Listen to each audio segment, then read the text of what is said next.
আপনি যাই করেন, আমার কথা শোনেন, আপনি যাই করেন, যত পাপই করেন না কেন, নামাজটা ছাড়েন না।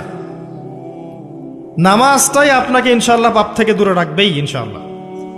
যে ব্যক্তি নামাজ পড়ে তার মধ্যে একটা মনের মধ্যে একটা ভয় কাজ করে যে আমি নামাজ পড়লাম কিভাবে ঘুষ নিব, নামাজটা পড়লাম কেন সুদ খাবো, নামাজ পড়লাম কেন মানুষকে ঠকাবো।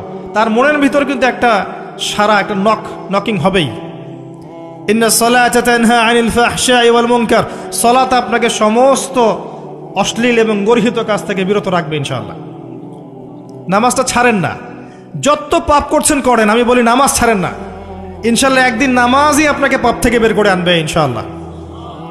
শয়তান আপনাকে হতাশ করতে চাইবে, শয়তান আপনাকে হতাশ করতে চাইবে যে তুই তো গার্লফ্রেন্ডের সাথে কথা বললি, রাতের বেলা পর্ন দেখলি, তুই তো ফ্রি মিক্সিংয়ে আছিস, তুই মাদক দ্রব্য খাচ্ছিস, তুই কাজে ফাঁকি মারিস, তুই ট্যাক্স আদায় করিস নাই, দুর্নীতি করছিস, তুই আবার নামাজ পড়বি কেন। শয়তান আপনাকে এগুলো বোঝাবে কিন্তু যে নামাজ তো আমার শোভা পায় না, আমি তো অনেক পাপী মানুষ। এই ধোকায় পা দিবেন না। আপনি নামাজ কন্টিনিউ করতে থাকেন, ইনশাআল্লাহ আল্লাহ পাক আপনাকে পাপ থেকে বের করে আনবেন ইনশাআল্লাহ। ওই নামাজটা যদি ছেড়ে দেন তাহলে আর কোনো হাতিয়ার বাকি থাকবে না। আর আপনি যত পাপ করেন না কেন মায়ুস হবেন না, মন ছোট করবেন না। আপনার একটা সেজদা, যে সেজদা আপনি চোখের পানি ঢেলে দিয়েছেন আল্লাহর কাছে যে আল্লাহ আমার ভুলগুলো তুমি মাফ করে দাও, আমার তওবা তুমি কবুল করো, ইনশাআল্লাহ দেখবেন ওই একটা সেজদা যদি কবুল হয়ে যায় আল্লাহ পাক আপনার সব গুনাহ মাফ করে দিবেন ইনশাআল্লাহ। হতাশ হবেন না। শয়তান হতাশ করতে চাইবে মানুষকে, শয়তান মানুষকে হতাশ করতে চাইবে। এমনকি আপনার যদি পাহাড়ের পরিমাণ ঋণ থাকে, ওই ঋণ শোধ করার ব্যবস্থা আল্লাহ পাক করে দিবেন ইনশাআল্লাহ তাআলা। হতাশ হবেন না, নামাজ ছাড়েন না। আর আমি একটা কথা বারবার বলেছি, আবারও বলছি যে চলমান যে 3G 4G নামাজগুলো চলছে এগুলো থেকে নিজেকে দূরে রাখবেন। সব এখন ডিজিটাল, নামাজও ডিজিটাল। দেখা যায় যে 5 মিনিটের মধ্যে 4 রাকাত নামাজ শেষ মাশাআল্লাহ। ইমাম সাহেব যদি 10 মিনিট পড়ায় দেয় তাহলে তো তার চাকরি নট। বোঝেন না এত তারা, আমার সময় নাই, আমরা ব্যস্ত মানুষ, এত সময় লাগে নামাজ পড়তে। ইমাম সাহেবকে বলছে, কমিটি ইমাম সাহেবকে চার্জ করছে, অথচ ইমামের উচিত তাদেরকে চার্জ করা। উল্টে গেছে এখন আর কি। ওইদিকে আসবো আমি। দাসী তার মনিবকে জন্ম দিবে, মানে সমাজের ন্যায় অন্যায় ভালো মন্দ হক বাতিলের মানদণ্ড উল্টে যাবে। দাসী কখনো মনিবকে জন্ম দেয়? মানদণ্ড উল্টে যাবে। আসেন রিল্যাক্সে নামাজ পড়বেন ইনশাআল্লাহ। আল্লাহ পাক তৌফিক দান করুন। নামাজের মধ্যে যা পড়ছেন এটাকে বোঝার চেষ্টা করতে হবে অর্থটা, তখন দেখবেন নামাজে মনোযোগ বাড়বে ইনশাআল্লাহ।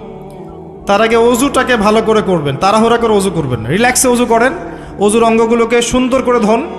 অজু পরিষ্কার হয় না, এই জন্য নামাজে মনোযোগ থাকে না। আর একটা বদ অভ্যাস আমারও আছে, আপনাদের সবারও আছে আমি জানি। অজুতে আমরা যে পরিমাণ পানি খরচ করি, এই পরিমাণ পানি দিয়ে নবী সাল্লাল্লাহু আলাইহি ওয়াসাল্লাম গোসল করতেন। হ্যাঁ, আর আপনার মাথায় যত চুল আছে তার চেয়ে বেশি চুল ছিল নবী সাল্লাল্লাহু আলাইহি ওয়াসাল্লামের মাথায়। আপনার 2-3 জনের মাথায় যত চুল আছে তার চেয়ে বেশি চুল ছিল নবী সাল্লাল্লাহু আলাইহি ওয়াসাল্লামের মাথায়। তারপরেও তিনি অল্প পানি দিয়ে গোসল করে ফেলতেন। আর আমাদের দেখবেন জারিমানের জোর যত বেশি, তার ট্যাপের স্পিড তত বেশি।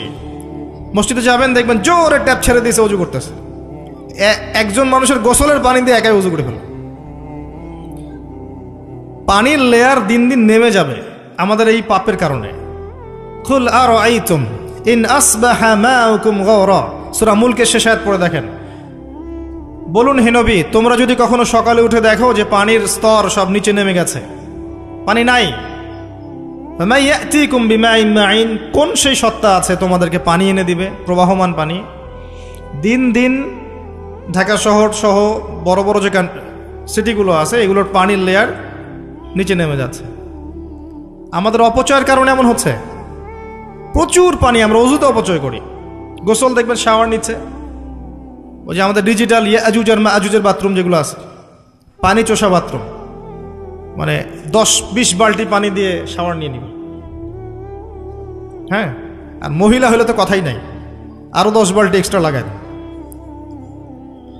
তো সমস্যা, অজু ঠিক করতে হবে। তারপরে সলাতে মনোযোগ বসবে ইনশাআল্লাহ। আল্লাহ পাক